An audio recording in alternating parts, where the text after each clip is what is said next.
So this video is about looking at things from the animal's perspective. What I mean by animals is the animals that we use for food, so your cows, your pigs, your chickens. There are lots of other animals that we use for food, but you know, these are the ones that are coming to mind as I say this. And what I want you guys to do is remember that we are animals too. Humans are mammals as well, so this is how we can understand what they might be going through. Food animals, let's say a cow, they are born into a life of slavery. Their existence is to make a profit for humans, and so they're kind of like, so you know, picture the slaves of 200 years ago, the slaves of Africa, and their lives were about serving other humans. The same as the food animals that we have now, their lives are just basically as a, you know, they're a commodity, they are for profit so that somebody else can make money. But what we need to do is get into, you know, imagine that we are the animal. Imagine that, you know, you're born into this body, and let's say like a dairy cow, within a couple of days you're taken away from your mum, like the first person the person you came out of, the person you have the strongest bond with, you're taken away from them. So you're, you know, already that's kind of like, there's a detachment there, there's a weird like separation. And then you're sort of herded in along with these other people. If you're female, then your life is, you are a slave until you're, if you're a dairy cow, you're a slave until your udders don't work anymore, or you are seen as like not productive enough. But you're forced into, you know, you live in this little box, this, whether it's a factory farm, whether it's an organic farm, that's it, that's your existence, is the field and the milking parlour. And the people around you, the animals around you are also separated from their families as well. And so as a human, we are brought up with our families, the support around us. They are able to teach us communication, to teach us language, to teach us meaning, to explain stuff. But for that calf, there is no one to teach them that language. There is no support. It's just them.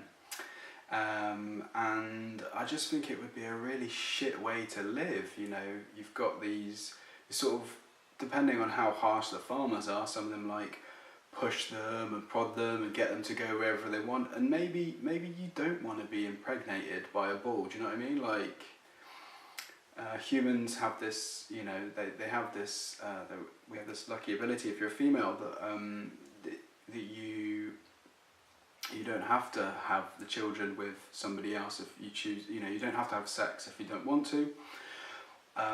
But cows are forced to have sex, or the semen's forced inside them against their will. That isn't to say that rape doesn't happen in women, and that's fucked as well. But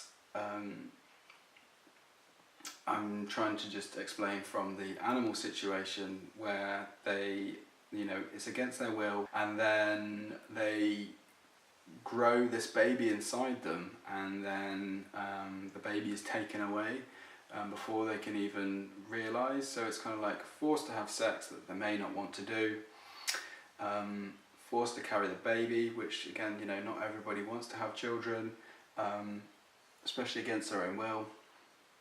And then the baby's taken away so that somebody else can take their milk, and it's like, well, I don't want the milk. I don't want my milk to be taken away. I don't want to be strapped up to this machine against my will. And then same with like hens. I've had hens in the past, and they get very protective about their eggs. You know, they see them as, I don't know. You can literally see them getting very protective. Before I stopped eating eggs, I could see in a chicken they didn't want to lose that egg. You know, it's like a human, and they don't want, you can just go, oh, I'm just going to take that. I'm going to take that from you, and the human can be like, no, I don't want you to take that. Same with the animals, they don't want things to be taken away from them.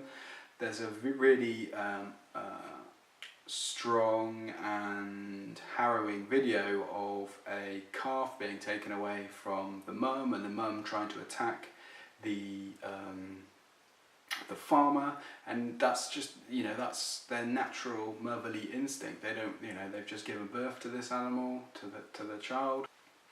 Yeah, I just started thinking about this a while ago, and it just made me kind of feel a bit like angry at what we're doing. It's a very weird way of treating other animals. It's kind of like, there's a really awesome quote from Will Tuttle, and it's kind of like, he talks about, you know, treating others as though you would like to be treated.